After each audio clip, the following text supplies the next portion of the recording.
Thank you, Mr. Chairman. I want to thank you and the ranking member for holding this critically important hearing, and of course I thank all the witnesses for being here today and for all the important work that you do every day to serve our country. This attack in Garland really seems to underscore and demonstrate the unique challenges that ISIS is posing today. In Garland, we saw 2 dead terrorists and no civilian casualties, and we saw law enforcement do exactly what they should have done, which is protect the public. And yet we're living in unprecedented times where a failed attack by ISIS in that regard is still spun as a win, where a failed attempt still plays into the narrative that they want to sell. As a former terrorism prosecutor who handled a number of matters involving al-Qaeda, I've noticed something that appears to me to be an important difference, and I want to ask you about that. Al-Qaeda and ISIS have both been encouraging lone wolf attacks, but al-Qaeda has been doing it for years with very little success, and it seems to me that ISIS has been very effective in this regard in just a matter of months. We're at a situation, it appears to me, that ISIS's sophisticated use of social media is essentially having a cascading effect, if you will, where it's become a terrorism multiplier of sorts.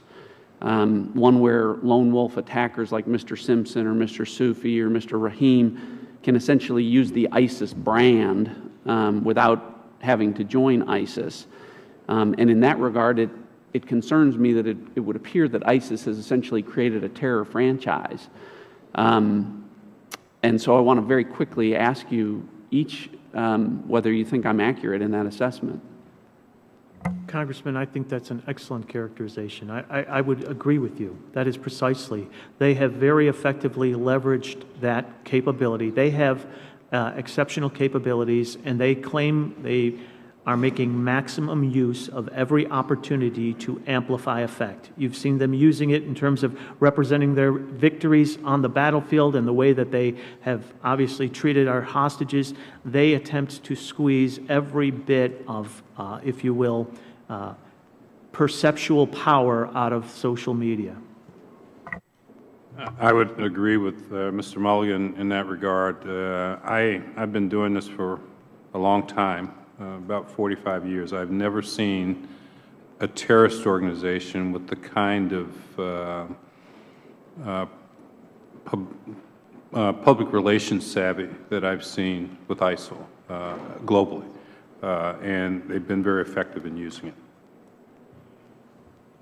Yeah, I think my colleagues hit the main points. I would just add to that, in addition to that, it's a focus on a Western audience. When you look at the social media tweets in English versus al-Qaeda or others, they are at a much higher rate. So it's a great propaganda message. It's a propaganda message that's focused on a Western English-speaking audience.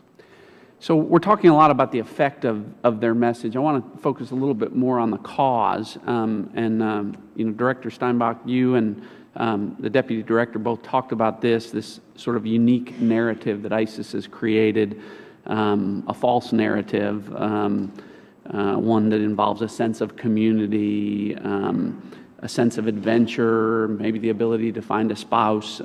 We all know how ridiculous these claims are, but for those that are susceptible to radicalization, it seems to be an increasingly successful narrative from their standpoint. I'm curious, since ISIS grew out of al-Qaeda in Iraq, why did ISIS suddenly become effective at crafting this message when al-Qaeda and other terrorist organizations really hadn't been previously? Do we have any insight into that? I don't want to oversimplify it, but I would point out the demographic. They have attracted a younger generation of fighters who are much more conversant.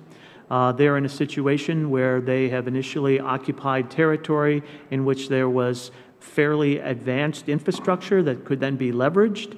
So, I mean, if you think over time, as you know, al-Qaeda has, in some instances, they were not occupying optimal areas to try and leverage that infrastructure, whereas ISIS did position itself very, very well. And I also think they have a fundamental orientation to action that kind of dominates a lot of their psyche and how they move.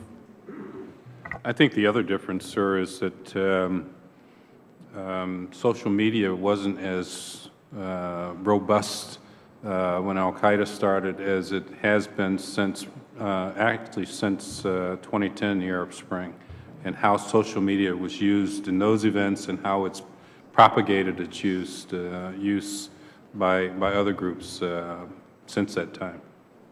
Yeah, just to further clarify what Frank said, he's absolutely right.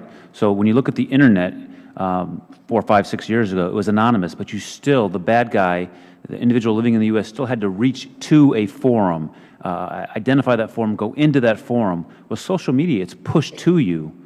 It's so far advanced in comparison to the anonymous Internet. My time's expired. I hope the Chairman will indulge me to ask one additional question, because I think what's important here is I want to find out what the, we've talked about their effective messaging and the fact that they've created essentially a winning brand that is drawing the disaffected and disenfranchised to them. What are we doing to counter that message? What can we do besides, in other words, to create a losing brand for them? And I realize that part of that is a kinetic military operations on the ground, and but from a social media standpoint, is there a counter strategy? So I would posit to you that there is basically a three-pronged strategy. We're trying to counter them on the battlefield because of the fact that we're trying to negate this image of the caliphate, which they're successfully representing. So if we can, I mean, that's kind of their center of gravity.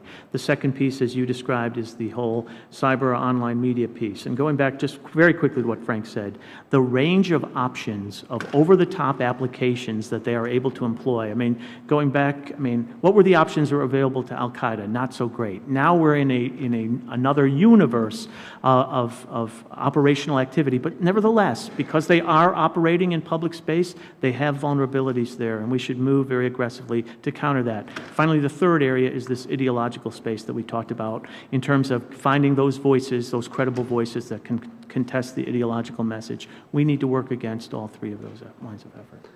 Thank you, gentlemen. I yield back. Appreciate it, Mr. Chairman.